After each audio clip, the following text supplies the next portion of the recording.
बनारस हिंदू विश्वविद्यालय द्वारा 23 अगस्त से शुरू की गई साइकिल यात्रा के द्वारा गांधी जी के विचारों को लेकर जनता में अलग जगाई जा रही है। ये यात्रा विभिन्न पड़ावों पर होती हुई सिवनी पहुंची। यहां पर यात्रा का आत्मीय स्वागत किया गया। सिवनी के पीजी कॉलेज में यात्रा के स्वागत समारोह में डॉक्टर बाला लखींद्र ने लोक संस्कृति को संरक्षित करने का आह्वान किया। डॉक्टर मनीष तिवारी ने छात्रों को गांधी के एक आदर्श महाव्रत को अपनाने का आह्वान किया। छात्रों ने रघुपति राघव, राजा राम एवं वैष्णव जन को भजन उन्मुक्त स्वर से गाया। इस मौके पर वृक्षारोपण भी किया गया। बनारस हिंदू विश्वविद्यालय के स्वयंसेवकों का 19 सदस्यीय दल 23 अगस्त को मालवीय भवन से गांधी आश्रम सेवाग्राम के लिए रवाना हुआ। ये यात्रा 7 सितंबर को सेवाग्राम में समाप्त होगी।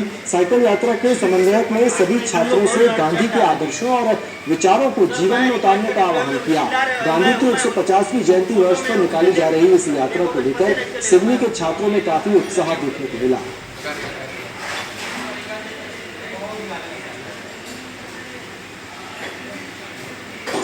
जीवन दर्शन रैली जो गांधी जी के नाम से निकली है, काशी विश्व हिंदू महाविद्यालय से निकली है, आज हमारी कॉलेज सिवनी पहुंची। हमें बड़ा हर्ष और गर्व सा महसूस हुआ। गांधी जी के बारे में बहुत से सीख उन्होंने दी हमें। सर्वधर्म धर्म संपन्न एवं सर्व धर्म एक सर्वभौमिक, मतलब एक जैसा धर्म सब एक है, ईश्वर एक है, नाम अनेक है, ऐसा उन्होंने प्रचार किया। बड़ा अच्छा और हर्ष का विषय रहा ये, और हमारे लिए बड़ी गर्व की बात है कि इस रैली में हम लोगों को उनका वेलकम करने का मौका मिला।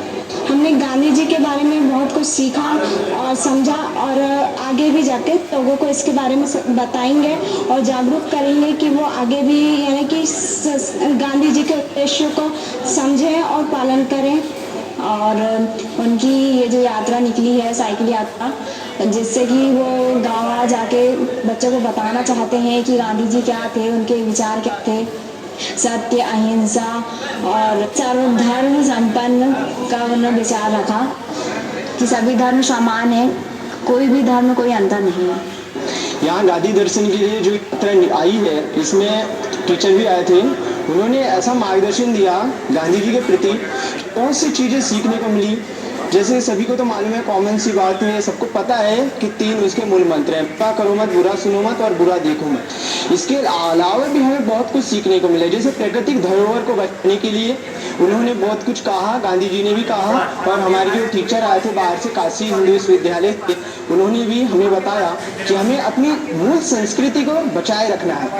जैसे बचाए रखना है, हमें पूरी मूल संस्कृति को एक बढ़ावा देना है। और उन्होंने ये भी बताया कि कैसे हमें वृक्षारोपण करना चाहिए, और पूरा जो वातावरण यानी हमारा पर्यावरण है, ये असंतुलित होते जा रहा है, तो हमें संतुलित करना है, ये भी उन्होंने बताया है। और हमें वृक्ष लगाते रहना है, क्योंकि वायुमंडल को शुद्ध रखने के लिए वृक्ष बहुत ही जरूरी है। ठीक है, हमारे देश में और विश्व में अभी जो शांति, प्रेम, करुणा और दया की बात की जाती है, तो उसमें गांधी जी का जो एकादश व्रत है, हमें उसके बारे में जानना चाहिए। गांधी जी ने अपने एकादश व्रत में जिसकी बात की, उसमें सबसे पहले आता है अहिंसा, सत्य, आस्तेय, अपरिग्रह, ब्रह्मचर्य, शारीरिक श्रम, आस्वाद, सर्वत्र भय वर्जन, सर्वधर्म संभाव, स्वदेशी और स्पर्श भावना।